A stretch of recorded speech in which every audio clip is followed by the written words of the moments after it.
and literally we talked for like 2 minutes before I realized we hadn't actually started streaming publicly, and it was Yeah. just we had to like redo an intro, like a whole new segment. I was just like, oh my god, I feel so dumb right now. It's happened So to me also. It's horrible. yeah. I'm also checking if everything's working this side. Okay, cool. All right, audio's all good over here. Sounds like we are all set. Cool. All right. Sweet, sweet, sweet. What's up, guys? Welcome to the Joyage Kingdom. I have a super exciting guest today, a fellow NFT YouTuber. Guy put in fucking work. He's been grinding. I remember him from a podcast he did with Nate, a quick podcast little interview with Nate, and that was before I really knew who you were. So I remember I just watched it. I was like, oh, cool, another person working in the industry, connected with Nate. Pretty sweet stuff. But he uploads so much, probably more than me. And so, just so much respect to the man, Philip from the NFT show. Thanks for coming on, dude. It's gonna be lit. Thanks for having me, Kate. What a pleasure to be in the Joyage Kingdom, bro. Let's fucking go. Let's go. Learn with that. Learn with Ian's in the house too. He's in the kingdom with us, ready to learn. Dude, I'm fucking excited to talk to you. I'm glad you reached out and was able to consume some of your content. Was able to. Obviously I watched the interview with Nate, and that was pretty cool. Fuck, I guess we could just roll our intro and get started. Welcome to the George Kingdom, everybody. I'm Kate, your guide. We will be replacing the little voices inside your head for now, giving you a break from the constant internal monologue that is the human mind. I want to say thank you first for listening, viewing, whatever platform you're on. If you haven't already, smash that like button, subscribe to the channel, join the kingdom. Follow us on Twitter. I have his links in the description below. But Philip, my first question for you, brother, is like how you got a Clone X as your PFP, bro? How you get one of those Clone X's? Wow. So it's quite a story. It's actually my second Clone X. My first one I sold and Nice. flooded. So basically, I FOMO'd into Clone X before the Nike announcement. So on the Let's secondary, go. but before, like the day before the Nike announcement. So I had to sell my World of Women at that Hmm. time. I mean, it's like a different world, but at that time, they were sitting at 2.5 ETH, World of Women, forever. Not moving. There was no guy, sorry, there was nothing. And I thought, no, I resonate more with Clone X than I do with World of Women. I had to sell my World of Women to get my Clone X. And I bought it, I think it was also around 2.5 Ethereum. The next day, Wow. and I'm like, oh my god! And it went up to 8, and I held, and then we got pods, the first pod, then we got the second pod, and then when there was going to be the box airdrop, they went all the way up to 20ish, and I'm talking 2-3 months ago, and I thought Yeah. no, and I sold like to make 18 Ethereum Dude. after Oh my after god. commission or whatever, maybe Wow. 15 Ethereum. But I always loved it, and I love the fact that it's Nike, big brand and everything. So then I sold, but I wanted to get back in, but it just never went below 15. It just Yeah. stayed and stayed. So first I ended up buying the stupid box, which I would have got it for free at about 3.5 ETH. Not such a stupid box because I actually opened it and I got my vial and my sneakers. So I Let's ended go. up pretty much getting back in at 12 after sweating for like a month and paying about 3 or 4 each to get a box. So I ended up making like nothing, and I shouldn't have sold. I shouldn't have sold, but that's my new Clone X that you're Oh seeing man. now, and that's my PFP. And you can see behind me, my wife did a painting of it. It's the top one on the Oh wall. yeah, I There's see the it. Clone Yeah. X, and below that was my mutant that I had that I sold just before the land Uh airdrop at 42 well, I guess you ETH. probably got a high price, right? Yeah. So I sold at Yeah. 42 ETH just before the land drop. But the thing there is I didn't know that the mutant lands would trade so high because they trade Mm. at that stage like 15 to 20 ETH. So the right move would have actually been to keep it because I loved it and to have sold the land pre-reveal immediately. Yeah. Yeah. I would have been in a similar position. But yeah, as you can tell, I've got no loyalty to anything. If I can make 15, 20 ETH, then I'm happy to do it. And I Fuck get it. back into projects I like. Yeah. Yeah. That is hilarious. Damn, that's a wild story. To ape into something that literally moves the next day. I have a smaller scale story with that. It was just an exciting moment for me because it was random. It was just totally like by pure luck. I basically was doing a live stream and someone showed a project to me. Happened to be Cool Man's Universe, and it was when it was trading like 0.08 or something or point 0.1. And I was like, man, I fuck with this project. I was like looking at it like live on stream. I was like, yeah, I don't know why this project's so cheap. I think I'm gonna get some. Like this looks cool. And so I went. I think after the stream, I bought. bought in, and literally the next morning Gary V comes, either he tweeted it or someone found out. Basically Gary V bought some Cool Man universes and the price went from 0.08 floor to like 2 ETH in like 4 hours, and I was like, oh my god, Oh and I my was like, god. holy shit. And that didn't even And did sell. you So sell? no, I didn't sell. I No, still hold you that gotta one, bro. sell. No, I love that one. I got another one, and that one's for flipping at some point. But man, that Cool Man. I remember when I was surveying the floor, I was like, oh, I really like this one. And I don't know, man. I really liked it. I should have thought about it. Like some of the ways that people who bought Bored Apes in the back in the day bought Bored Apes. They're like, oh, there's so many here. I'm just gonna buy. I'm gonna sweep like 5 or 6 of them while they're at point two or something like that. And now they've changed their life effectively for the rest of your life. I mean, you sold a Mutant Ape for 42 ETH. Do you use that money for anything cool, or is it just more NFTs? More nifties. It's already gone. It's already uh, gone. What did I get yeah, for it? I'll have a look. But good ones, blue chip ones, a few extra yeah, NFTs. Knowing what's happened to the market in the last 2 weeks, I should have converted it to USD yeah, because ETH has gone down yeah, an absolute fortune. But I didn't know that at the stage, and I thought, no, this is the time. So I bought a couple more. But yeah, in retrospect, I should have, and I would have much preferred knowing what I know now. But I yeah. obviously didn't know what I know now. Yeah. Yeah, that's just how it goes. That's funny as fuck. Yeah, man. The NFT world is very unforgiving out there. I would say for most people to not to get out of the project or have a number at least of where you'll take the flip, because a lot of people they'll see that floor rise, and they'll just watch it go all the way up and then right back down the hill, and they just Yeah. never sell. Like I've definitely been guilty of that shit. I've done that so many times because I just get so attached to that NFT projects I don't even care about really anymore. But I'm just like, yeah, but that's mine. Like I don't want to get rid of When it. when I started, I was like that very much. Like I've Yeah, been in the space for about a year now. When I started, I was diamond-handed. I'm a stock investor. Like I've got a huge stock portfolio, like shares, international shares. And the way you invest is you do your research, you buy into something, and then you hold it. It yeah, doesn't matter if it goes up or down. I'm not a day trader. So I came into NFTs with the same sort of idea, and I just got so burnt, Cade. Because initially you don't know what you're buying and whatever, and everything I bought into is now in my hidden folder. yeah. And I rode it all the way to the bottom. Ah, And then like the shit. penny drops, like if you can make good money, I'm Yeah, here personally to make good money, then I'm gonna sell. And I'll buy back in if I want to, if the price comes right. But I'll tell you, for all the good ones where I've timed it well, there's many, many, many where I haven't. Like yeah, many, yeah. many, many. Yeah, I think a lot of people do have that misconstrued in their head. They're like, "Well, most people are winning," and I'm like, "No, most people are not winning. Most people are very, very down in their at least in their NFT portfolio. Most people are down. The only people it's way easier when you have money because you can deploy money. You can sweep the floor of this project and this project and this project, and if any of them take, you cover your bases for everywhere else. And so for people who are like in high school with like 3 grand to their name, it's like they go into the NFT space thinking they change their life, and probably 99 out of 100 people don't end up changing their life. They probably break even or end up losing half their net worth. But you've Yeah. you've accrued quite a collection. But I wanted to ask before we got into there, because you talked about I forget what you were saying exactly, but what were you doing before NFT stuff? You were in stocks, you're trading. Like what were you doing? What's your job? Like what the fuck? So, so I'm 39 years old, so I'm a grandfather in the space. And for the last 20 years, I've been running my own company. So I went to university, I got a marketing degree, BCom marketing degree, and then while I was studying, an opportunity came. This lady's husband passed away, and he was a small importer of like physical products, of goods. And she came to a friend of mine who was like the friend's mother, and this lady were friends. And she was talking to the friend and said, I don't know how to get rid of the stock. And so Ellie, my friend's mom, came to Ellie and said, can't you and your friends try help this lady? And we, by mistake, got into corporate gifts and promotional products. So, that's what everyone in the space calls Joyage, calls merch. I know you've got all your Joyage branded stuff and your pens and your cap. So all of that. That's what I do. I run a company where we do branded promotional products. Nice. We've got some very, very big contracts. I've been going for 20 years now. So like now with the Premier League, we did all the stuff for BP, like some Wow. really good contracts.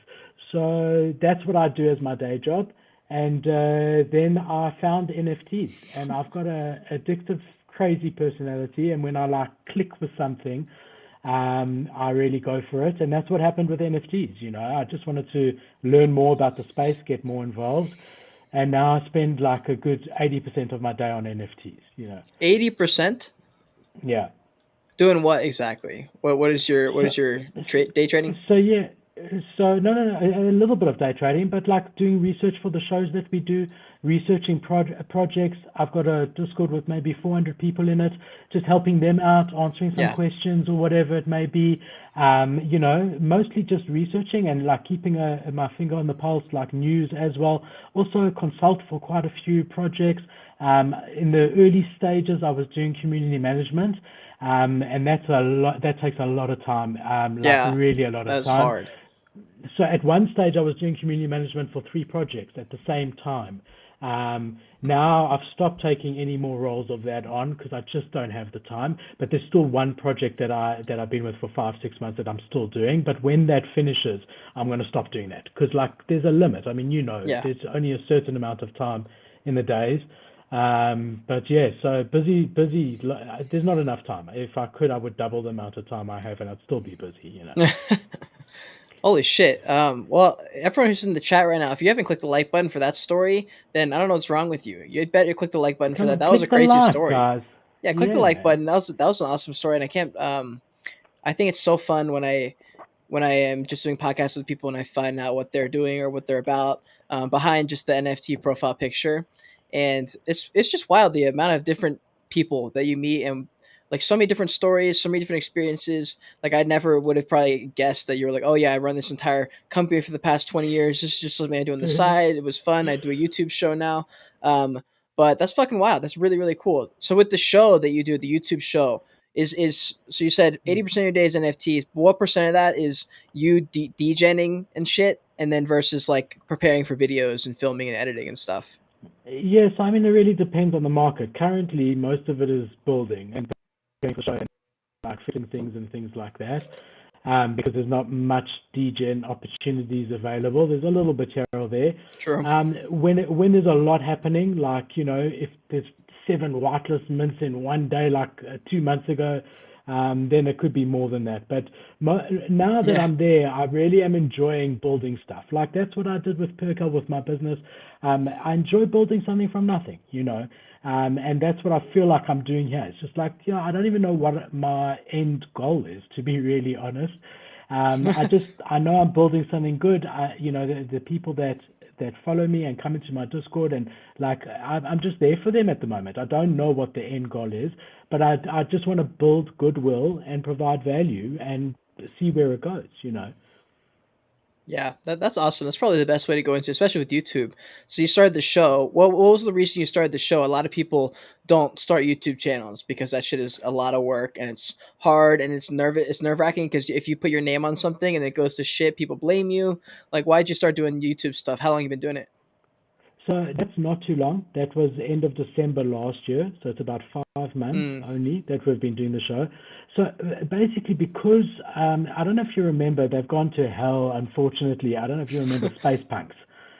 I yeah, I've Yeah. wasted many thousands of dollars. I think I bought it in a space punk at the absolute peak top of all time, and then I held it all the way down to its like peak bottom at like point one, lost So like you must some. have bought, if you bought at the peak, you must have bought just before the Dino drop, when it was all I think hyped so. and they were going to do their space dinos or whatever. Well, at that point, we Uh, didn't have history to look back and be like, "That's a stupid idea. Don't do it." Well, So I I fucking bought also it. bought that. Oh, I you did? also bought that. Yeah. So Oh so shit! basically, I mean, I was the first project that I bought NFTs in, right? And I literally just bought 20 because I loved it. It was my first project. I didn't realize you shouldn't buy 20 of the Yeah, same thing. It's not a great idea. Like 3 is more than enough. The rules of 3. And then it went like there was a problem with the mint contract, and I had to refund people, and all yeah. the hype they had went to hell. And there I am stuck with like 2 ETH worth of NFTs, and I thought, let me try help these guys selfishly because I really want my bag to grow. Right. And I ended up like helping them with marketing ideas. Then they made me community manager, and finally they actually made me a founder. But in What? the end of the What? day, because they wanted out. So they sort of Oh my left it to god! me, but they didn't give me any budget or access to the smart contract or anything. So here I was, just playing games in Discord, trying to keep them busy, which is not really what I was supposed to be doing. Right. I was supposed to be. So one of the things I did for them at that stage, Space Punks had just launched their launch pad. So Okay. first it was Doge Pound. They were like the first that I heard of that did a proper launch pad, but straight after Space Punks did it. So I thought this is the perfect opportunity to try and get Wolf Club Hmm. onto the launch pad so we could relaunch. So I got in touch with the guys from Space Punks and I had good meetings with them and they loved the artwork of Wolf Club. They wanted to go for it, but Hmm. because the contract had already started minting, they couldn't change anything and they weren't happy with the way the contract was. So we ended up not being able to relaunch on their launch pad, but they ended up hiring me as their launch pad consultant. So I was Oh. doing community management. So what we would do is me and two mods from Wolf Club would go into any of their launchpad projects about a month before launch, and we would then like check their website, check their Discord, get an activities plan going, just advise them to try prepare them for launch. Mm. And I realized through doing that a few times that always they were looking for YouTubers. They wanted to find good YouTubers to promote their projects. And I thought, well, I want to offer a full package. So let me start a YouTube channel. And then not Yeah. only can I be their advisor, community manager, marketing guy, I could also be their Yeah. YouTube guy, right? Hell yeah. So that's why I started it. That's why I started. But Okay. since then, Space Punk's launchpad has fallen. There is no such thing. So I haven't used it, and I've stopped the community management. So it's Damn. actually like I'm not offering that service anymore. There's just not enough time. But I enjoy it. I feel that there's a lot of people in the space that new people that just don't get the proper perspective. Like you said, everyone thinks that everyone's winning all the time and Lambo this and Lambo that, whereas most people aren't. So I just wanted to be like now it's become. I just want to be the honest voice of reason. Like really. Like I was saying for the last 2 months, guys, sell your bags. It can't carry on like this forever, when it was so good. Sell, sell, sell. Just trying to guide them, and guys, should I mint this? Bro, do you have the money to lose? No, I'm going to be borrowing from my mother. No, don't. Don't, Yeah. don't. So I like doing it. I enjoy doing it. I enjoy the space. I like meeting guys like Nate and who I wouldn't meet otherwise. And I've taken a liking to the space, and I just think it needs a bit of a sober voice, when everyone's going crazy. Yeah, I agree. That was with Spacepunk specifically. I was the same. I kind of figured it was like a slow rug. I was like, are they ever gonna do anything? And I was just like, I don't think so. I was like, whatever. I don't even know. I can't keep track of all these projects anymore. Some I held for so long. Like I think I had an Evaverse for like 7 or 8 months or something like that before I sold one. Some projects I just forgot about, but that's what you were saying with what was the last thing you said? After the Just to bit of be us. like advising the guys in Oh, the new people in the space. Yeah. yeah. With being a YouTuber, I think a lot of projects do look at YouTubers. 'Cause it's kind of like when you look at like a YouTuber who's a photographer, for example. You think if they have a million subscribers, for example, you're like, oh, they must be the best photographer in the world if they have a million subscribers. But in reality, they're Mm. just the best at telling the story of photography through their YouTube channel. And so I remember Yeah. like vividly because Peter McKinnon was a photographer I used to watch when I was learning how to be a photographer. And I was like, God, this guy must be just on the next level of photography. And then he made a video. He was like, guys, I'm just like he's like, I'm a great photographer. He's like, but I'm not like the best at all or even Mm. remotely close. He goes, you guys follow me because you just like me, not because my photography is insane. And I remember when he said that, I was like, holy shit. And that definitely added to my arsenal with YouTube. I just wanted to be like same with you. I wanted to be like a stern, like honest voice in a sea full of fucking bullshit and people getting paid for stuff and then lying about it and taking these deals behind the scenes, getting paid 70 fucking ETH or something to just put an Instagram story up. And I No was like, one told me man, about that. bro, yeah, I was like, let me get some of that, but no, it's fucked, bro. It's fucked, and I just knew that this space was so early that I was like, it'd be a waste not to at least try and become a person or a influencer type person in the space because it's gonna be big. I was like, it works out. All the crypto people are huge because crypto blew up this past year. I was like, NFT is gonna be 10 times bigger than that. I was like, this could be crazy, and so I was like, this is it. Let's go. Well, I agree, and I think the point is that we are still incredibly early, like really very early. There's one and a Hmm. half million active wallets on OpenSea at the moment. It's like I believe in the technology. NFT technology is the future. The blockchain side of it. I don't believe that pictures of monkeys and dogs and cats are the future, right? Yeah. And and we've all heard Gary Vee and everyone say 99% of projects long term, like within a year or two, are going to go to nothing. And I think that's the case. But I want to be able to understand this technology. So when it rolls out, whether it be memberships or, in the real world, when Yeah. companies need that, I want to be that authority because that Right. ties in perfectly with my promotional products game because that's marketing. Yep. These companies are going to at some stage come and say, look, we want to launch a membership thing with an NFT. And I'm going to be like, listen, we are your guys, Right. really. So it is that as well, a thirst for knowledge and something that I really believe in long term. Same as what you were saying. It is that as well. Yeah, and for anyone listening, that was a great, really fucking gold nugget he just brought up that I love to talk about too, of curating your audience and making videos specific to the type of person that you're trying to attract. Like when I started making videos, I was like, okay, I want to have a CEO watch my YouTube video and respect me and not be like this is some annoying kid.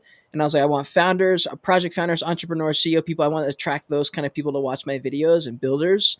And so I made videos that are very more geared toward that, like in-depth analysis videos or strategy or whatever. It's not so much buy this, buy that, because I didn't really want all the moon boys and moon girls. I was like, I'll take some, but I don't need all those people. I'd rather have like an audience that is very fucks with me and is like interested in the same things I'm interested in. So I made certain kinds of videos, and I think it's worked. And it's the same thing you did. You're like, look, I'm trying to be when businesses are ready to hire for this, I should be the first place they're looking. And like a Yeah. lot of content creators don't have that like tower in the distance for yourself to focus on long term so you can always be headed in that direction. They're just kind of making content just because and they're just kind of like in the ocean swimming around, but it's important, I feel like. And you probably did it. I don't know if you did it on purpose, but it's probably going to work long term, especially.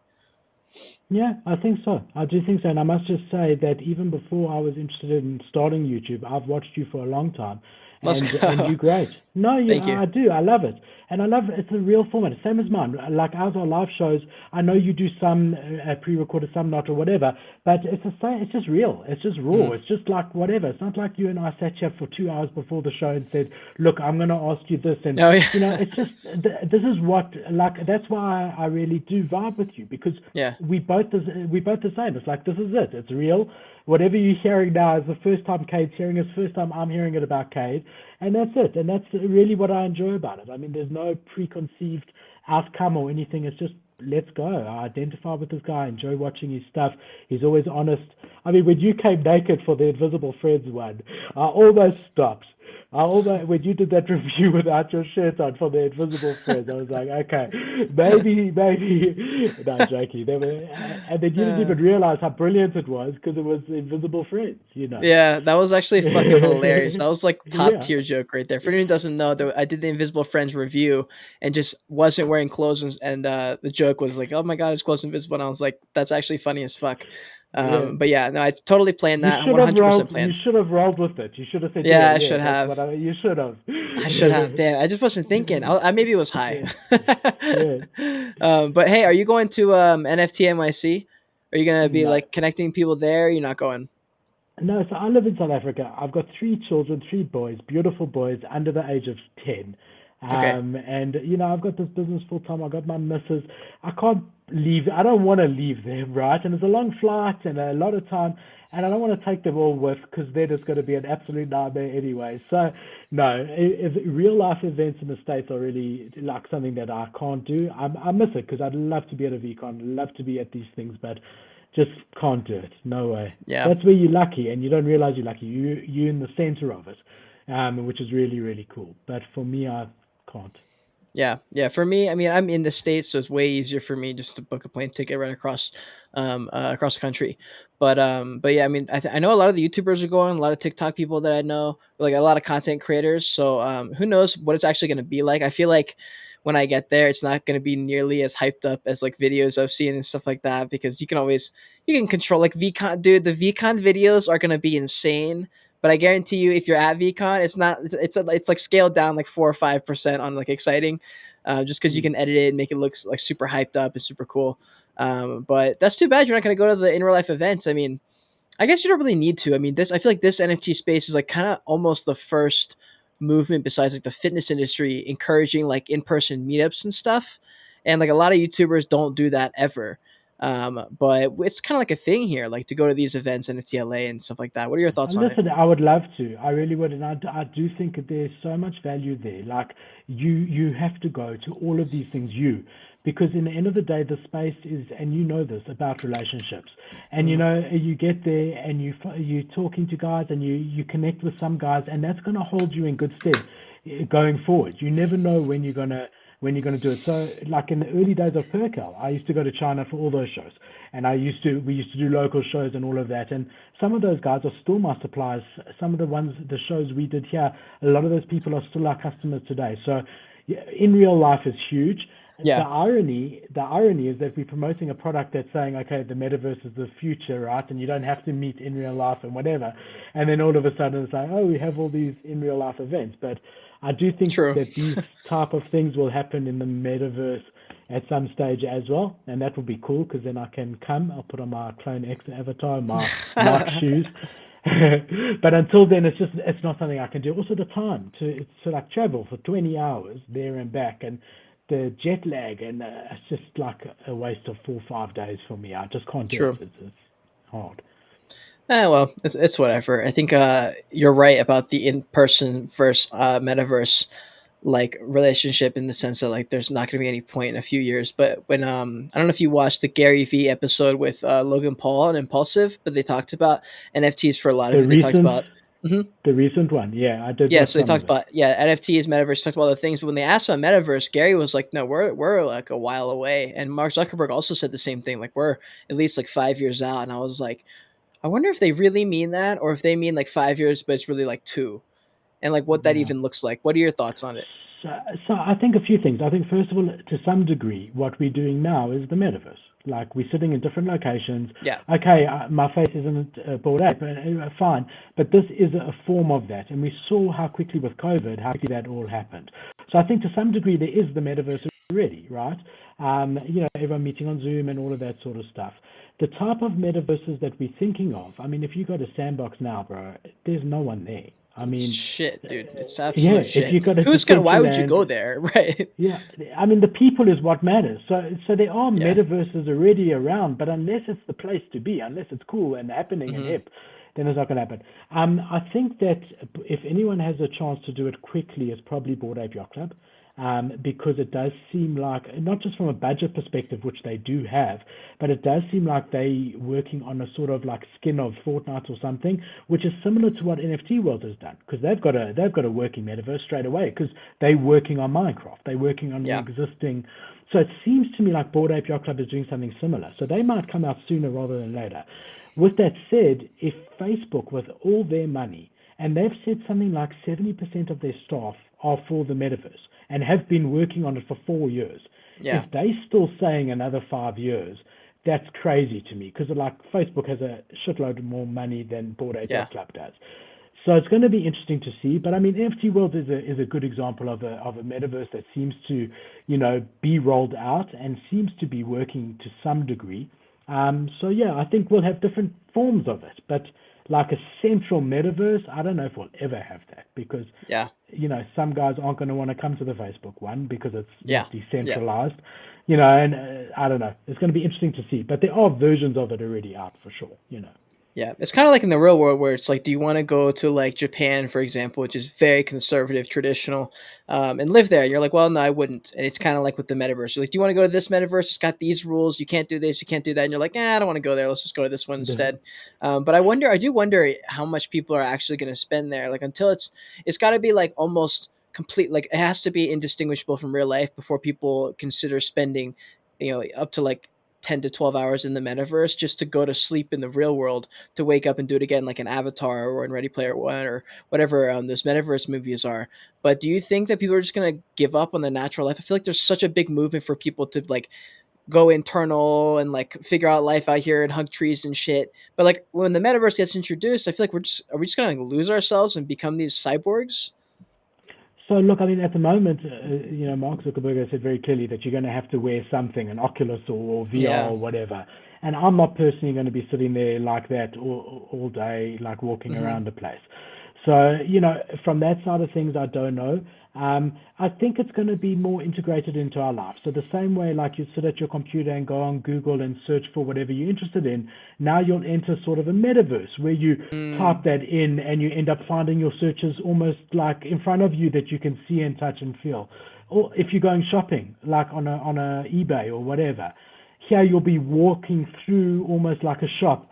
So I think it will sort of be the same as what it is. You're not going to like sit there for 12. Well, some people will. I mean, there are some people that sit on the internet 18 hours a day. But in general, the average person, when they go on a Google or a Facebook, instead of it being 2D like it is now, it's going to be immersive. It's going to be like you walking around, seeing your messages and being able to speak to the person who just sent it.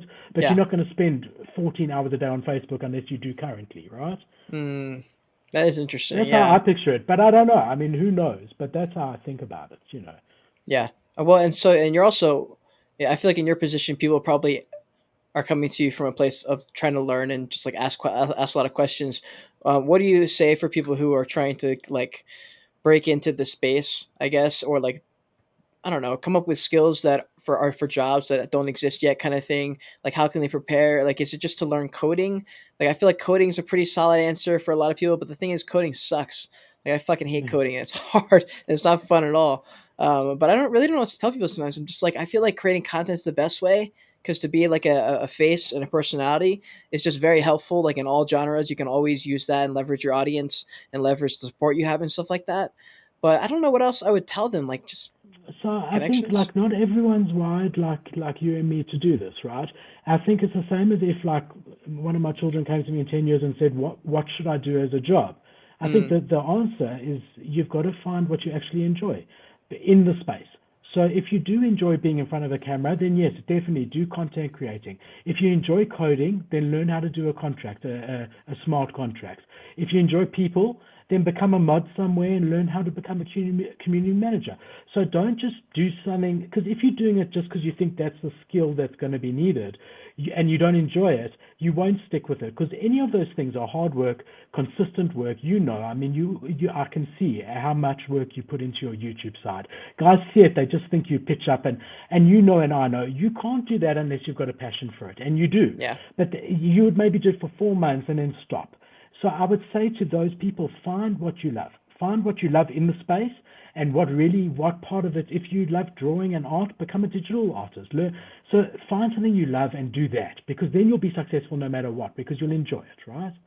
Yeah, that's a great that was a great little bit right there. We're gonna clip that as a soundbite or something for a TikTok Sure. highlight. That was a great hit. Yeah, that's some great points there, especially with I mean, it's no different than you picking like a major. It's like we'll just pick something in and around something that you're sort of mildly interested in, and just like dive into there. Like Alex Becker, another YouTuber that you may have heard of, he does like crypto and NFT content. He's the founder of Neo Tokyo. He always talks about dialing in and picking one thing probably and get just become an expert at it. He goes, then you can kind of branch off. He goes, but you need to be an expert at something. Otherwise, you'll never hit a home run. You'll just hit a bunch of singles and keep striking out and shit like that. And Yeah. I was just like, that's a great point. Like, you do need to have something mastered or something that you're working toward mastering as like your core everything. And then everything else just kind of surrounds it. Yeah, but make sure that that's something that you at least partly enjoy and find Yeah. interesting, because otherwise you won't have the staying power to do it, Hmm. and then you'll end up Agree. changing midstream and wasting it. But yeah, I agree. I agree. You want to master something, but yeah, you got to go with it. Otherwise, you give up at the first hurdle if you don't Right. really have some sort of passion for it.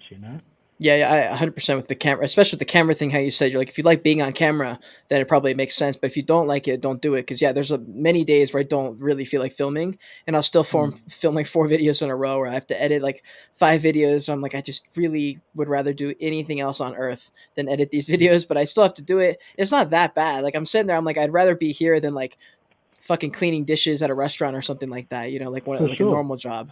But Um, Cade, I really need to tell you this. You need to find an editor and a thumbnail guy, really and truly, because if you had that time freed up, you could do so much more with it. You could do more content. You could do so really. You're at the stage now, and it doesn't matter what industry it is.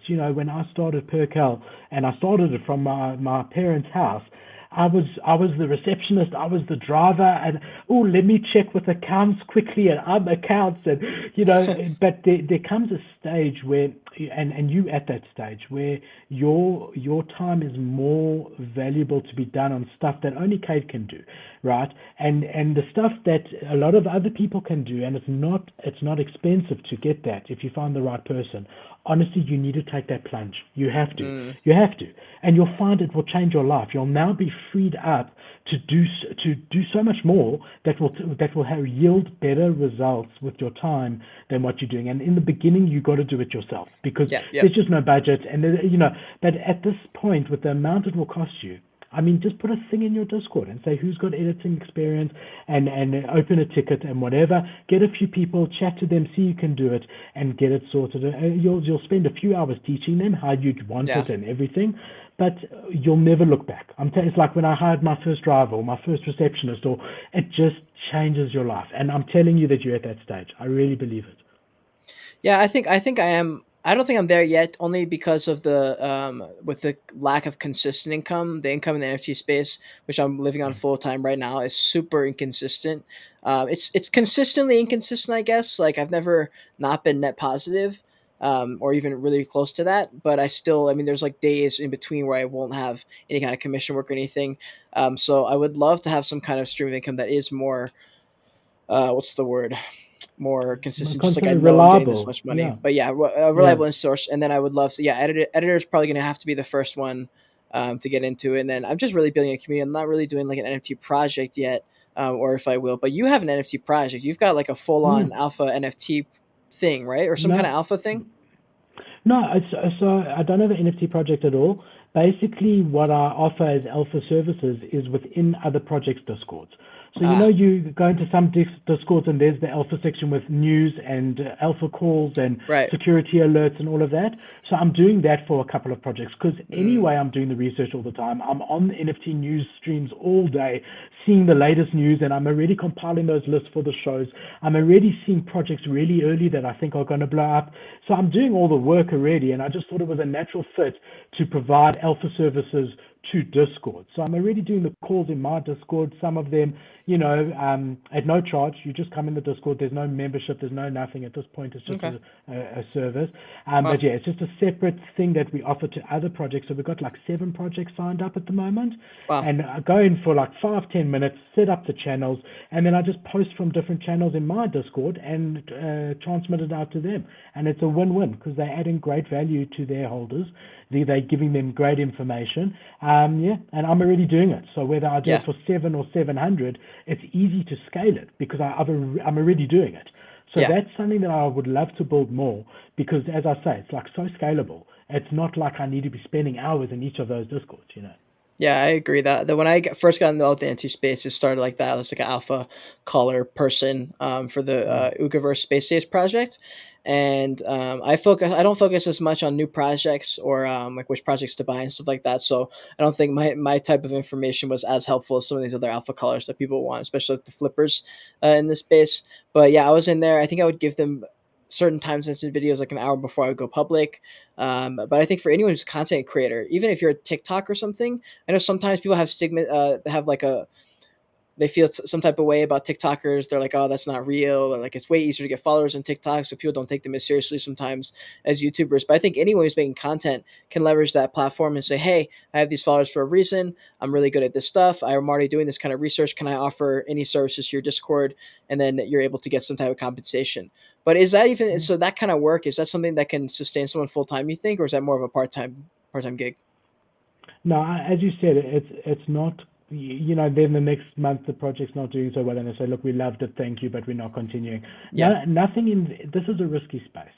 Nothing in the space is guaranteed. I think unless you're a well-known smart contract writer, because those are hugely in demand, right? Yeah. And that takes a real skill set.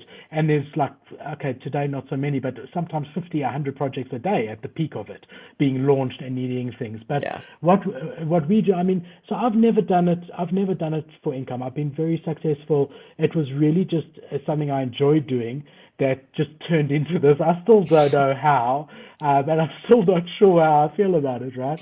Um, But so for me, I'm lucky, and that's why, like, I have kept the business side. It's not like I'm looking to sell that because that's guaranteed as it gets. It's something I've built. I've got a very established clientele base, and you're lucky from the perspective that you don't have like three children to educate and feed and whatever. So I can't be a cowboy and say, oh, I'm throwing away what's provided my life and gives me consistent income, and I'm just going to do full-time NFT related stuff. But when I was at your stage, I did do that sort of stuff. I took really big risks, and I think like now's the time to do those things like you have. You've become a full-time YouTuber, and I do think when you put yourself out there like you have, opportunities do come. And yes, some months are hard and some months aren't, but I do think it will come. So I Yeah. remember when I left, I was selling supplements, like protein shakes and carbohydrate drinks You and worked in a creatine and store? all of that. Yeah, so I used to work in pharmacies while I was studying, right? Yeah. And then when I finished studying, I carried on doing that. And I was doing a little bit of like Perkel was small, but I was doing some of that. And it got to a stage where I had to make the decision whether I leave my guaranteed source of income, which was the selling of supplements, and start Perkel full time or not. And it was very difficult. It was a difficult decision. And let's just say I was making like $1,000 a month selling supplements or whatever it was.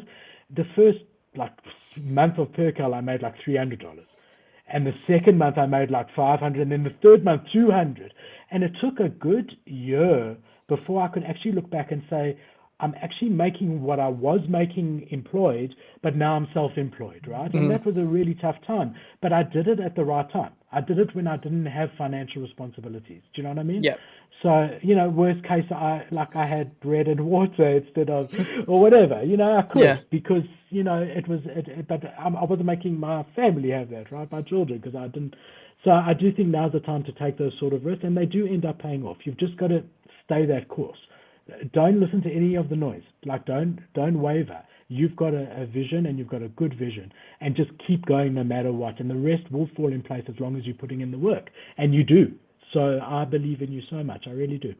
Thanks, Philip. I appreciate that. And that's fucking woke words for anyone listening too. I mean, the to just continue keeping on is pretty much the answer I've pretty much gathered from anyone who's done anything with their life. They're like, yeah, there's just like boring years, bro. They're like some years just aren't good. He's like, and it's just like on a long enough time span, it doesn't matter. Like it doesn't Yeah. matter how Amazon was doing in 2008 or 2009 or like the first couple of years of it versus now.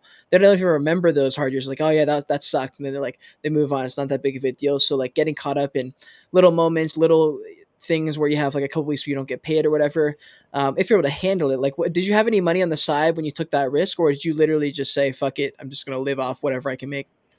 I had very little bit. Mm, I was paying my way through university, so I'd spent most of anything I'd made at selling those supplements.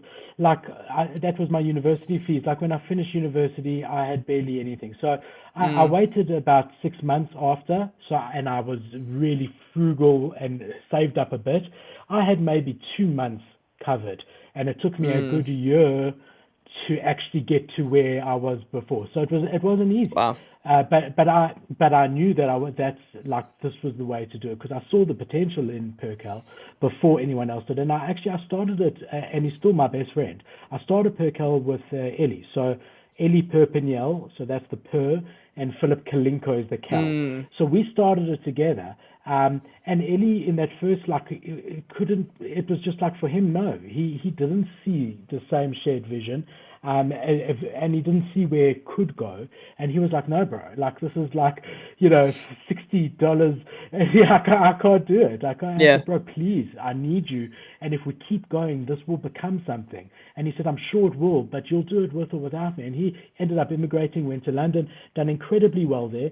I went there for his wedding, still very close. We left on good terms.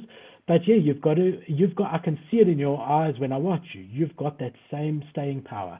And you gotta keep doing, and you see it comes into place, And also, I don't know this about you, and I think this might not be a you, but I'm pretty God fearing. I don't think I'm religious, but I'm God fearing. So I really do believe that if you do your bit, the rest is in God's hands, and you got to sort of like let go. You got to say, look, I know that I put in 20 hours of work today, hard work. Hmm. Whether that brings in money or not is God's side. All I can do is put in the best work I can and just surrender the rest to God, like really and truly, and be okay with it, and have that faith.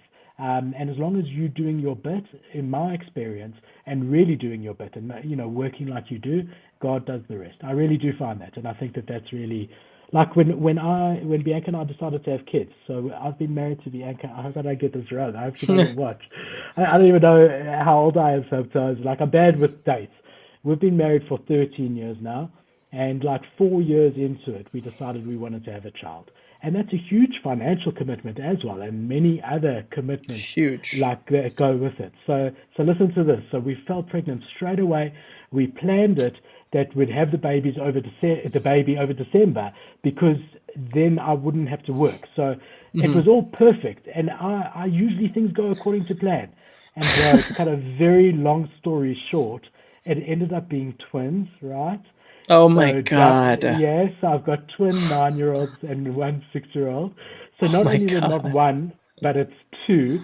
And then on top of that, they were like 6 or 7 weeks early because Bianca like just couldn't hold them anymore, right? So all the planning went to Oh hell. my It was in my god. busiest time. November is the busiest time. Everything is, and that's when I realized, like I thought up until that point that I was in control. And Mm. honestly, I realized at that stage that I'm not in control, and I sort of just let it go. I just sort of whatever will be, and went for it. But yeah, I mean, you learn very quickly with something like that. And then on top of that, my one child had health complications, and it was just a nightmare. I mean, it really, really was. But anything we tried to plan just seemed like it, and then took us another way. So you got to go with it. You got to roll with the punches, but keep doing what you're doing. You know, Yeah. which Yeah. is Yeah. working, grinding, no matter what. And there's very few people who have your staying power, and that's going to hold you in good stead for sure. I hope so, man. I love doing it. The YouTube is fun for me.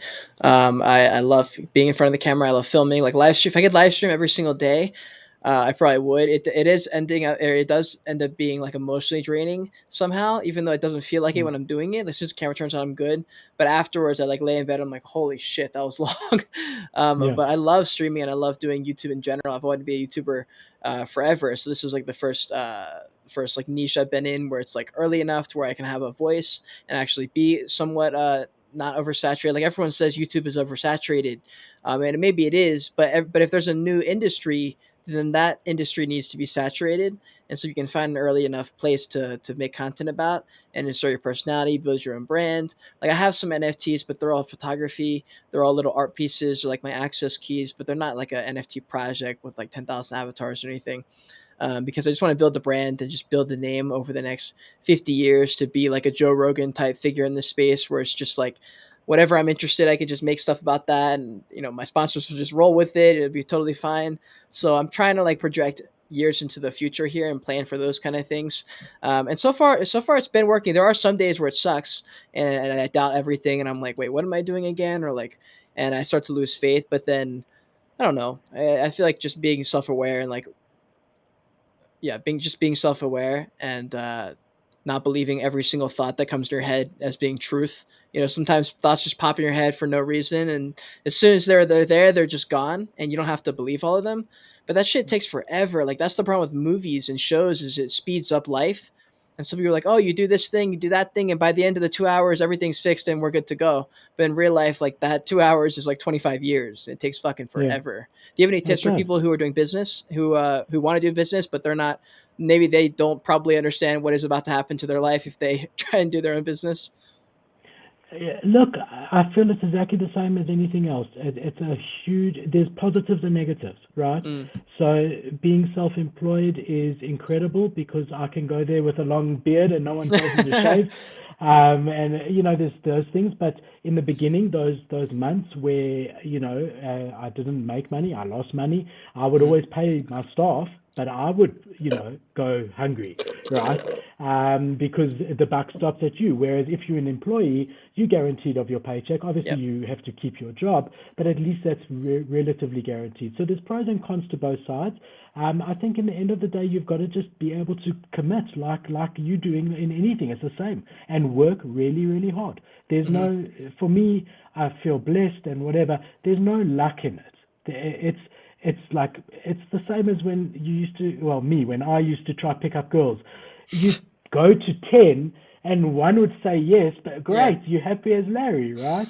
It's the same with business. You try, everything, and you just keep going, and eventually that customer ends up being a customer, or that or that. Yeah. But if you want to do that, it's given me a great life. And the other thing is, like, it's the same with NFTs or anything. Never be too sort of full of yourself to grow and to realize Hmm. that you're learning. I mean, I'm still in Percal, and I can do it with my eyes closed. Like, I know I've got a complete day planned out for me. I know exactly. I've done it a million times. I never stop making mistakes, and I never stop learning. Like, Mm. I'm not, and really, I mean, anything. So you've got to just remember that you never get to the top of anything, and just keep pushing. But it's the same as what you're doing. It's some days you don't want to face it, and you've got to have Yeah. that staying power to do it. But my advice to anyone would be, go after what you're passionate about. If that's being an entrepreneur, do it, but don't think it's just going to magically happen. It's going to take a lot of sacrifice and a lot of hard work. If you're willing to put that in, it's well worth it, you know. Yeah. Yeah, I agree. With YouTube, it's the same way. I tried like if you go back on my YouTube 10 years, you can find soccer videos, tutorials, fitness videos, mental health videos. I've done like literally vlogs, every single style of video ever. And none of them took ever. Like not a single one. Even all the best videos never took. And then one time it worked, and I was like, great. I love NFTs. I love making videos, and it worked this time. And that's when I just said full throttle, foot on the gas. Still door dashing. Was door dashing like 8 to 10 hours a day. Come home, you prepare for the video, film the video, edit the video, go to sleep at like 1, wake up at 9, do it all over again. Did that for like months before I went to do it full time. But I think you have to. It's just kind of like knowing when to pick your shot and then go all in, and like that's where luck is involved. It's like, okay, luck is Mm, there, but it's only because one, you were bold as fuck and the universe was like, let's help that man or let's help that yeah. woman, let's give him some luck. But it's also like luck doesn't happen unless you put yourself in the position to get there. Exactly, So exactly. And the other thing is that those first 5, 10 years aren't wasted. Even though none of those videos have got more than whatever views, that taught you a million of skill, like, that you're using now, right? Do you know what I mean? So even mhm, though none of that took, that like sort of built you to be right. ready to take it when you saw the opportunity, and to be prepared and to know what you're doing, so that you could apply that to NFTs now, you know? Yeah. No, oh, that's actually a great point with because I remember when I was making videos and I was getting like 12 views a video and I was like, God damn, this is brutal. Why am I even doing this to myself? But I was still making myself film, edit multiple times a day, every single day usually. And it didn't like make sense at that point. But now looking back, I'm like, wow, the ability to have put out that much output made it so that now this is a piece of cake. And even when I don't feel like doing it, I can still make it happen, and it's just like, I guess it's just like with the gym, like you're just going to be a year's worth of strength more if you Mm, just continue to mm, do it. And damn, that's a great point. That's something I love talking to business people about and like entrepreneur people, because I never grew up, I don't think I have an entrepreneurial brain. I've just kind of gotten thrown into the world and I just forced myself to learn stuff. But I love learning about that. Like, what were you like before? Because you said you were taking chances in your early 20s, but like, why were you like that? Why weren't you another way? What were you like in like high school? Yeah, so I mean, my late dad had a very big company here, and was very, very successful. And then Mm, when I was about 16 years old or so, I mean, give or take, um, he ended up losing everything. So, long story short, like, he ended up losing everything. wow. And I watched this, like, man who was really successful really lose a part of himself. But it also meant I thought I would be able to, like, do nothing my whole life and be sorted. And I learned very quickly that wasn't the case. And I guess for me, that is, looking back, that's probably one of the best blessings that I had, because it forced me to make it on my own. I mean, I'll never forget him coming to me when I was in second year university, and with tears in his eyes, and saying to me, "Phil, I can't pay anymore. There's no money. I can't pay for you to go to Yeah. university anymore." And even though at Wow. the time it seemed like the world was ending, looking back, it's, I've never had that safety blanket financially in my life. There's no one that I could go to if I Mhm. needed anything. that gives you a drive that is very hard to replicate, like Agreed. survival. Do you know what I mean? Agreed. That's why I made it work no matter what. And in the beginning with Perkel, I actually tried computers first. We had Perkel computers. I tried a South African eBay, so we had Perkel auctions, and we had Perkel corporate gifts. All and like if you needed anything, whatever you need, we do it. And then after a couple of months or years, I saw that the corporate gift side was doing so much better than anything else, and I had to then stop doing the other things. So yeah, it was about that. But at school, I was like not interested in anything. I used to bunk classes. Used to go out during the week and party. And I'm happy for that as well, because I got that all out of my system. That when it came to after school, I was quite happy to like knuckle down. I mean, I used Yeah. to sit there just like you. I did everything myself. I used to sit there until 2, 3 in the morning every morning, just loading products on our website from different suppliers, getting the pictures, and adding the Mm. description, uploading it for about a year. I used to work literally 20 hours a day, 7 days a week. Even when I just met Bianca, so even 14 years ago, that means even 6 years into it, or maybe 15, we were dating for 2 years. Mm. She knew that she would come and watch a movie, but I would be on my laptop loading products. So it took a long time. I'm saying maybe 5 years of really hard work doing everything yourself Mm. before it could really sustain itself properly and get a bit of help, hire a bit of help. Yeah, and you said a lot of interesting stuff there. Something that I resonate with is forcing yourself to be uncomfortable, and because you can't replicate that how you said. Like it's almost impossible to replicate survival unless you're in that situation for real. And one story that caught me. I don't know if you saw Squid Games. Did you see that the show? No, Okay, so I've in heard Squid of it Games, just because yeah, of the crypto. Wasn't there yeah, currency there squid? was a Just because of currency that actually. side, Yeah, I know it's a show and whatever, but I yeah, haven't seen it. Squid Game. So in the show, there's this it's kind of like Hunger Games style where there's this rich guy who owns this world, and they pay these people to participate in this game that's really deadly and shit. And the guy who's in charge of it, spoiler alert, just like a quick spoiler alert, it's not like a huge deal. Actually, it is kind of a huge deal. Are you gonna watch the show? I'm not going to watch it, but the Okay, can I viewers, say as it? long as the viewer, for me, I don't mind, but as long Okay, as you're okay, not all spoiling right. it for any viewers. Turn mute on if you don't want to have a huge giveaway in the show. But the guy who's like helping the main character is like this old guy, and he's very rich. And we find out that he's very rich at the very end of the show when we find out the guy who was in there with him, pretending to be a participant, was the owner and was just there to like feel alive again and to like have these like crazy events happen where people have to risk their life doing these. He's like, I want to be in that situation just so I can feel what it feels like to be scared because I'm so rich, I can do anything I want. And I was like, holy shit, that's wild. Because when I left a year ago on my trip to travel the country in my car, I nothing was forcing me to leave, and so I got tattoos on my hands, so it would like kind of rule me out for a lot of job interviews. A lot of jobs won't even hire you if you have tattoos on your hands. And then I basically like ripped out the car seats and like got the car ready to go. And you basically like force myself to be like, okay, like you have to go. At some point, we're gonna finish preparing, and like you have to go. And until you're like in that position, you're probably not gonna make yourself do it. It's really hard unless you have like an internal Mm. motivator. Like do you have that or Yeah, very the much. internal motivator? I wanted to be independent. I Mm, wanted and and I had a lot. I saw how much it destroyed my dad. So so much of your self worth and everything is put on your financial standing, and I don't think that that's right, and I don't think it should be like that. But I really saw like the strong, respected, amazing man like sort of start crumbling over the years, and mm, it was terrible to watch. And look, I've still got, please God, 50, 60 years ahead of me, and I can't say that I won't lose anything at some stage. But my hope is that I won't. My dad was a chartered accountant and an amazing businessman. He was a very big risk taker, very big. So he'd build a great company, and he'd get bored, and he'd sell it, make money, and then move on to the next one. And that's how he went. And except for NFTs, I'm actually really risk adverse. I really, really am. I really don't, yeah, very risk adverse. interesting. With I work very hard. For every cent that comes in, selling 1 rand plastic pens, I've got to sell a lot of plastic pens to buy a Clone X. Right. So I'm very risk averse. With that said, anything that I've invested in NFTs has been money that I can afford to lose.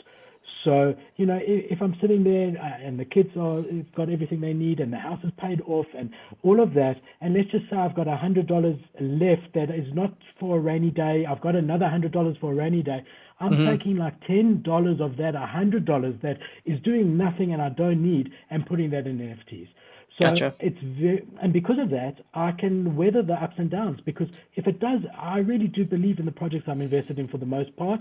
If they go to zero, it doesn't mean that I'm not going to be able to pay rent or whatever it may be. So I've got a staying power because I know I've looked into these projects well, and I've done my research and I believe in them. So I think it's going to do well, but it doesn't worry me that it's gone down 50%.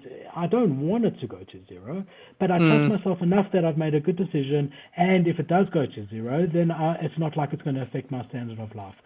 So I'm lucky to be in that position that I know that this is gambling. That's the truth of the matter. This is a Yeah. form of gambling. Mm-hmm. And I'm Yeah. only 100%. gambling with money that I can completely afford to write off. I'm Yeah. hoping that it does well. Look, a month ago I was doing incredibly well. I really was. I really was. My value versus what I invested versus the value was Yeah. amazing. Sitting here today with Ethereum half the price and all the projects half the price, so Yep. effectively they're 25% the price because it's Right. half. It used to be 100 ETH, it's now 50 ETH, but 50 ETH is actually 25 ETH. Then I'm not up at the moment as we stand here right now, but it's not a short term game for me. Mm-hmm. That's a great point. But What projects I are you agree looking with you. at? Or what projects, not what are you looking at? What projects that you are looking at that you hold longer term, what do they have in common? So all of them have a really good team, and so I've stopped. I'm not interested if I can't look into the founder, what is it, what has he done, all the rest of that. So they've all got good teams with a proven track record. So just as an example, like CloneX is Nike behind them, and I believe in it long term. But not everyone has the ETH to buy CloneX. But even then, you can buy one of those boxes. The new box is like 2.5 ETH. Even if you don't, and that's still a lot. But you can then also get into Adidas, which is the exact same thinking. A huge Mm. corporation. Those boxes, those avatar things, their phase 2 are like 1.2 ETH. Still a lot, but again, there's not huge risk there because Adidas is watching Nike and they're going to want to prove themselves. Yes, they're a couple of months behind, but I honestly think that 1.2 Ethereum is like one of the safest bets that you could do at this particular time because they're going to deliver. Because in real life, Nike and Adidas are constantly competing. Why they're Mm-hmm. going to be different in the metaverse? So like stuff like that. Obviously, Bored Ape Yacht Club ecosystem because of their track record of delivering. So that includes Meebits. It includes now the land that you can get it currently at about 2.5 ETH. I do think long term that's going to look like a good investment. Again, not financial advice, but I do believe that. So yeah, I mean, I didn't get into Azuki. It was too new for me. So I didn't know. I wasn't comfortable spending that. By the time it came on my radar, it was already over 10 ETH. Right. I wasn't comfortable spending on something like that. But again, anything with a good founder behind it, a good team. So even like I know these are all expensive NFTs. I'm trying to think of a cheaper example. I was going to say Kevin Rose, but I mean anyone who spends 22 Ethereum on a Yeah. little bird. I don't know. Let me have a look. I'll tell you what else I'm quite interested in. Um, Hero Galaxy, but I think they're quite expensive also. I really like NFT worlds. So at the moment, their avatars are sub half a ETH, and Mm. that gives you some world token from their games. So that's a cheap way to enter a good metaverse. Obviously, VFriends. I mean, that's a builder in the Yeah. space like any other. So even Series 2, even though there's 55,000, I don't know that now is the best buying time because it's still fresh. They might still go Yeah. down quite a bit, but long term to hold anything Gary V, you could buy a book Agreed. game for point. You can buy a book game for point one, and he'll still deliver value on book games. Yeah. What else is there? Robotos. I know the team there's hard at work. Pablo there is an amazing artist. They're at point 3 at the moment. I think that's a great entry. The 10KTF ecosystem because it's the same the same guy. It's guy. Sorry, the same guy from Bored Ape Yacht Club. He's a founder of RTKFT, and they've got a lot of collabs. And their stockroom items are starting at point 2. So Mm. there's a lot. There's a lot. But the common thing is that I know who the guys behind every one of those projects are. Not personally, I've never met any of them, but I know, okay, well, he's done this before and he's done that before, and that's what makes me bullish on it. Obviously, there's a degen in me, and sometimes, I'm sitting in the Nifty Alpha Discord, and there's a triple derivative, Oh Doodle, shit. Punk, whatever, and everyone's buying it, and but Kevin MFers. Were you there for Kevin yeah, MFers? I was, but I never got it. I never Bro, got my into it. God. There is a degen in me, but I do hold it back for the most part. I really Yeah. do, because it's Yeah. just so much But you energy. lose most of the time. Like every time I fucking Yeah, do something stupid, I'm like, oh, I'm just gonna see if this works. It never fucking works. I no. always lose. It's like And it then never if it does happens. work, I double down, and then Yeah, I end up losing. So let's say exactly. I bought at 0.001 and I sold it at point Uh, 0.1. I buy another one at point yep. 0.1 and try to sell at point 0.2. I've done that so many. That's why I fucked myself. I've done that so many times where I buy something. I remember I had like made a huge flip on like I don't even know what maybe a Doge pound. I think I had flipped a Doge pound for a lot, and I was able to like I had a lot of ETH to deploy, and I bought into these well, no, not zombie toads, stacked toads that had gone to like Yes, 4 or 5 yes, ETH in the summer, yes. and I was like, yo, these crashed heavy. I'm gonna buy I know. as many as I can. And they never I think they went back up to like point 0.9 and then they just crashed and I just lost So all that that's the money. same. That's how I view, and this is very controversial, but that's how I view Azuki at the moment. Guys who are Hmm. buying the beans now is the stack toads. They went down substantially because of whatever. There are different reasons with stack toads, but also issues that they had. And then everyone thought it was gonna. It's the same as the guys who were buying Luna, the currency, at 1 cent. They know it's high risk, but it's high reward, right? Right. So yeah, I mean, I stay away. So I had a couple of beans. And even before the spaces, when I heard when I read that article, I just get out. I'm not interested because Yeah. I made the mistake on Jungle Freaks. I I was had, have you saw my tweet about that? I was talking about Jungle I, Freaks. I was like, this is exactly what happened with Jungle Freaks. I made that mistake on Jungle Freaks. I was Yeah. in the project, then all these allegations came out, and I thought, nah, look, I definitely don't agree, but I heard his side of it.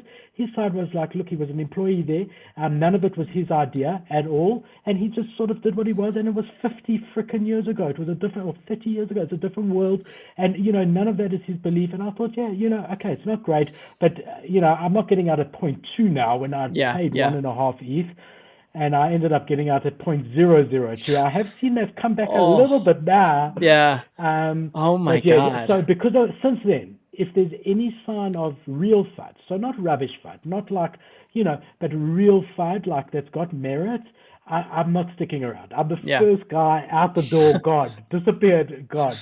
I agree. That's probably the best way to do it. I remember when Mutant Shiba Club minted, I had gotten whitelisted somehow for that, and we were in this group chat on Discord, and we were like, "So what should we do? Like, should we sell?" We were like monitoring the floor and like checking all these things, and I was like, "Man, we're in such a shit part of the market." And I was like, "It's not going to 1 ETH, like no chance." And so I just got the fuck out within 5 minutes, and I just like hung out there while they were like deciding, and it just couldn't get that firepower up. But man, yeah, the degen in me. Uh, I miss this sometimes. I don't use as much money to buy NFTs recently just because I'm kind of trying to move. So I'm like using money on like real world stuff, which is so Yeah, sad. So do I'm that. sitting there with like No, a do lot of that. money, but I'm like, oh, I want that NFT so bad. I know, I get it. I mean, look, I've got some capital deployed, and I still am like that. There's never Yeah, enough ETH. There's never. yeah, I mean, true. I would. There's so many opportunities right now. Okay, World of Woman under 5 Ethereum. Okay, Yes, I yeah, a know. million. I could rattle off a million. There's never enough ETH. So just like you feeling that, I'm feeling that as well. Definitely, exactly what we said. Sort out real stuff first, Yeah, and only when it's money that's really not needed at all. I mean, as I said, I've got money in stocks, meaning I've just got a stockbroker that's invested for me. So I'm not hmm, in stocks, right? right. But I've got, and so I've got different, like in South Africa, big thing is Kruger coins, which is like solid gold coins. I've got a few of those. Like I try to be diversified, and then like literally like 5%, 10% of the money that's being invested in other things, I'm saying, okay, screw it, I'm playing with it a bit, and I'm going to try my best in Yeah, NFTs, but if it goes to zero, it goes to zero. It's my speculation pay. So again, if you need, and you at this stage of your life, money, real money, getting a place of your own, that sort of stuff, you need that well before you can degen in, and later on there'll be true. lots of time. really. Yeah, yeah, I agree. I agree. And plus, I mean, I don't know where at what point in like a grand scheme of things market we're at for NFTs because we haven't seen like even a full year yet. I don't think, or maybe just yeah, maybe we have seen a year since like waves and stuff. But I don't even know where I was going with that. I had a thought there, and I started with it, and then it just disappeared from me. But No, I it's did have a. okay. What were you gonna say? No, that's okay. I mean, it Oh, happens to the best of us. yeah, Yeah, it is risky. It's just over a year old. And yeah, throwing money that you need will force you to make bad decisions because you don't lose mm, money until you sell, right? So right, anyone who's like bought a Bored Ape at 150 2 weeks ago and sells it at 80 today has lost. Anyone who doesn't sell it yeah, at 80 today and holds until the next drop in 2 months when it will go to 170. So you only hmm really lose when you sell. But if you need that money in between and you're hmm forced to sell at that 80, then you're in trouble. And that's why it shouldn't be money that you need. It should be money that you can play with and write it off in your mind, you know. yeah, yeah. Do you think? Because you said you're 39, right? Mm. Do you think that because I mean, there's a lot. I feel like a lot of people who at least follow me in the NFT space are young. They're like a lot of them are in high school. I don't even know how they're able to afford these things, but I see like a lot of young people. Do you think having an extra like 15 years of business life experience, but also just experience with money and experience in life has helped you in the NFT space versus all these like 21-year-old, 19-year-old alpha colors that you see on YouTube and stuff like that? Yeah, for sure. When you're 21, you're invincible. I mean, I remember when I first got my driver's license, bro, the way I used to drive, I don't know how I never like killed myself. Now I'm scared about walking Yeah. downstairs. I might kill myself, right? Your risk tolerance changes as you get older. You sort of Mm, realize you're not invincible, and you start to realize your own mortality. And it's the same thing. It's the same thing with money. You sort of realize that, you know, how many times people have said outside of NFTs, invest with us, we'll double your money in a year or two, and they always end up to be rubbish, right? yeah. So I always go in, I say on the show, with skeptical spectacles, right? I really do. I look at it skeptically, and also, you know, when you've had to work hard for that money, and you need, you know, it makes you a little bit more. It's like I said, I need to sell 1 million pens, a Mm, million 1 rand cheap pens, in order to buy a Bored Ape, right? I'm going to think twice. It could take me a couple of right. years to sell 1 million pens, right? Yeah. So yeah, I do think it does give me the upside there. But again, I wouldn't be involved in the space in any way, shape, or form as far as degen and buying of NFTs if it was money that I needed. I don't think that should be the way it should be done. Yeah. Learn about the That's space, smart. build in the space, become a mod in the Discord, do that sort of stuff, but don't get involved in it yourself because one bad call can knock you out. It's like you were saying, like guys want to come in with $3,000 and think there's no way to magically choose the right project. Like Doge Pound was a sure bet. They're sitting at point 0.3 at the Hmm moment. A lot of people bought in at 1.5. Yeah. There's no such thing as a sure bet, you know. Yeah, agreed. Yeah, there's a lot of projects that I'm interested in have gone down and some that haven't, some have actually stabilized. And I'm very interested to see what the bottoms and the tops of projects are short term, short or like maybe short to midterm. Like how high could Bored Apes really go where people are still buying them? Like is it going to be 200 ETH where it's capped off? Like at what point can people just not afford to buy a Bored Ape? And then at how low can projects go? Like can Bored Apes ever get back down to 20 ETH or is it nope, it's like 50 is like a bottom or like whatever it is. Like, what are Uh, your thoughts on the bottoms and tops? I think if we're talking Bored Apes, I really do think worst case scenario is around 50, Mm, and that's bad. So I'm saying we currently got a bit of a war, a big war in Ukraine, right? We know that the state is going into recession. We've got a lot of big stuff coming. Even with all of that in mind, and the crypto crash that we've recently had, even if that carries on, I think 50 ETH is where it's at as far as the absolute bottom. Because the reason with Bored Apes that I believe that is because it's become a status symbol. It's hmm almost become like, you know, the Rolex or the Ferrari of NFTs. And even in bad times, there are always very wealthy individuals who see that as a status symbol who can afford it. They're Right. not True. working anymore. They're retired. So I do think that Bored Apes won't go, you know, lower than that. The top for it is an interesting question. And it depends. It depends on so much. But the nice thing about Bored Ape Yacht Club is they will be here. They will be that 1% that survive because they are, when they bought CryptoPunks, they just cemented that. Before it was, is it going to be Bored Ape or CryptoPunks? Now, Yuga Labs is the OG, and even though 99 projects will fail, they will succeed. So if that continues year after year after year, the sky's the limit, really. I mean, there will be dips in between and whatever, but it really could go, because more and more people will want it, a piece of history. Yeah. I wonder who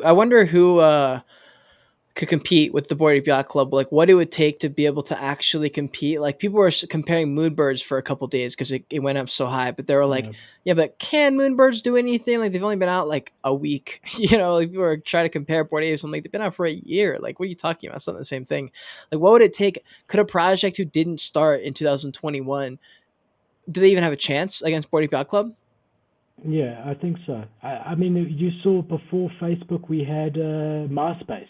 Mm, Right, and I don't know, that might be before your time, but before Facebook, there was something called MySpace where we used to do yeah. the same thing, and MySpace was the in thing, and all of a sudden, Facebook came and improved on everything that MySpace had, and more Mm, people were there, and it came in. I think, look, Kevin Rose is interesting. Improved Collective and Moonbird is interesting. I actually think that like a Clone X has as good a chance as anyone as getting to that level. I really do. I really believe in them long term, and it's a perfect fit. Nike and NFTs is a perfect fit. It just fits into what they're achieving, what they want, and they're going for it properly. And they're actually following the Bored Ape way, like just value, airdrop after airdrop after airdrop, and they're innovating in their own way as well. So I think something like that, mm, where capital-wise, they can very much compete with Bored Ape Yacht Club. They've got as much more. I mean, what Bored Ape Yacht Club raised $450 million for 10%, so it's yeah. valued at about $5 billion, right? But if you take their token price of $7, $8 currently, it's valued at about $8 billion. So call it $10 billion. How much is Nike worth, okay? I mean, what is the valuation of Nike? I Let me actually type it have in there. no idea. You looking it up? Nike, yeah, Nike value. Just have a look. So 2022 brands, they're worth $33 billion. Jesus. That's I thought it so was. much I money. actually thought it. I thought it was more because if Yuga Labs is worth, you know, 8 billion based on its token price, which Yeah. isn't the fair way to do it because you look at Dogecoin. Dogecoin is then worth 12 billion, and they do Yeah. absolutely Yeah. nothing. So maybe token price isn't the way. The better way is venture capital. What they raised was for 10%, so it puts them at a 5 billion valuation. So Nike's got the firepower. They've got 33 billion. They've also in secondary sales done like something like $100 million, right, with Hmm. all their collections on Yeah. NFT sites. Yeah. So Royalty can they breed so much money. they've seen the financial value to this. If there was a couple of older execs sitting there that didn't believe in it before, it's like, well, here we go, boss. Here's your 100 million check for the last 3 months. He's like, okay, like let's Yeah. carry on with this, let's give it a bit more resources. So I think that maybe is the strongest contender at the moment. Would be Yeah. like a Nike type thing. That's interesting. Yeah, that is really Hmm. interesting. And I wonder if this other projects, I mean, I think there are enough like mid-tier projects where everyone believes that their project's going to be the one that makes it, but in reality, like very long term thinking for like a metaverse, walking around with your avatar, like how many projects really can be still cool in 5 to 10 years? Like it's really like probably not going to be any, like maybe one or two of the mid tiers, but it's like I don't know if there'll be any of those that are Yeah, worth having still. Like are people still going to care just because it's from 2021? yeah. It's interesting. I mean, I don't know. You saw 8-Bit Me, that collection from 2010, Mm, came up and all of a sudden went straight to 2 and straight back down to half a ETH or point 0.3. We saw mm. the same thing with Crypto Skulls, which is And earlier plasma than, bears too, I think. yeah. And so there will be that resurgence. If it gets completely mainstream, like instead of 1.5 million active wallets, we've got like 50 million active wallets, then there will be value forever in Mm, those OG collector relics. So it's going to be interesting to see. I think in mid tier at the moment, obviously Doodles is doing a lot of right things from a marketing perspective at the moment. They really are, and doing it their own way, which is good to see. And you've got a couple others in the midterm that are interesting. I think you spoke to Betty the other day. I think Deadfellas is interesting. As I said, Robotos, even though they're point 0.3, I know how hard that team works. So there are some that are definitely interesting. What's going to be around in 5 years, mate? I don't know. And if I'm still around, we can sit down again and we'll check what's left. I know I'm not that old, but NFTs 1 month is like a Um, year. So by yeah. then I'll be like 150 or something.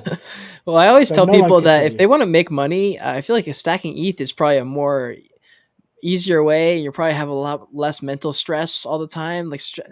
ETH, I feel like stacking ETH over a long period of time is pretty smart because we are going to hit a point of deflation, and ETH will be, well, more than likely, at least for now, is the main everything. Everything's running Ethereum.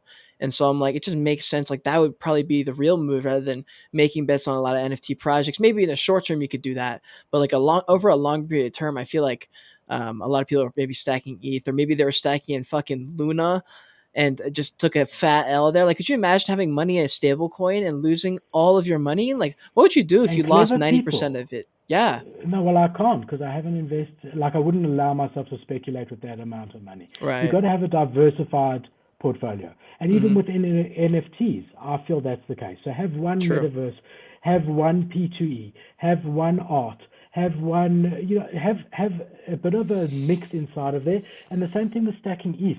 So at the moment, yes, ETH is good, but you think of the blockchain, like ETH is not a great technology. It's slow. It can handle like what 1,000 a minute or something transactions, which is nothing. So there's a Yeah. chance that something comes tomorrow and just blows ETH out the water. I do think that ETH is the second best to Bitcoin at the moment, but that could change. So I would have a little bit in Bitcoin, a little bit in ETH, a little bit to speculate with. But I know like one guy in particular, but a lot of clever guys who believed in Luna, like I can't tell you, Yeah. like clever guys who know, just like NFT space, they know the crypto space, and they were betting their bottom dollar on Luna, Wow. and have Oh really my been wiped God. out because a lot Damn. of people have staked it, hey. So Yeah. even though they saw it going down, you can't sell it. I mean, Yeah. I feel so People, sorry it's for guys. it's terrifying. It is terrifying. Not being able to sell, like with Robinhood when that happened with the GameStop AMC Yeah, thing.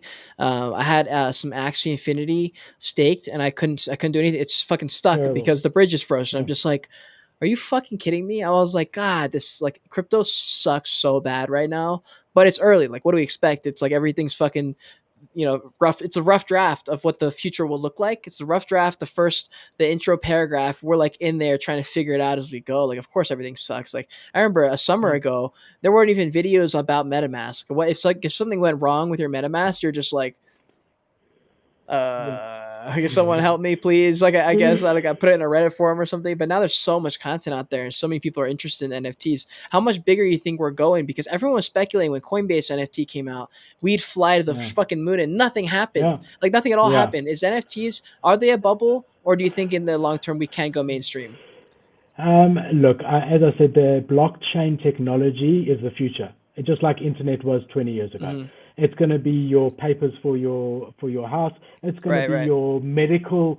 You're going to go to a hospital and give them scan your phone and there's all your medical records. It is the But our future. There's no, dinosaurs. But what about our dinosaurs and our beetles and our bats and our like what happens to those NFTs? Are those toast? I think most of them are toast.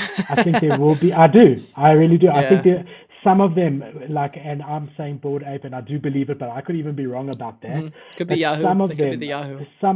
yeah, exactly. Or the MySpace, like I was saying with Hmm. Facebook, the same thing. So some of them will be around as like this is the early beginning of it. Like when you see the internet and they show you those computers that were the size of a whole room. Those Yeah. computers are worth money. Yeah. Those because there's historical value. So I think some of them, but that's what it's going to be. The NFT technology is not pictures. Hmm. It's not. It is the new world.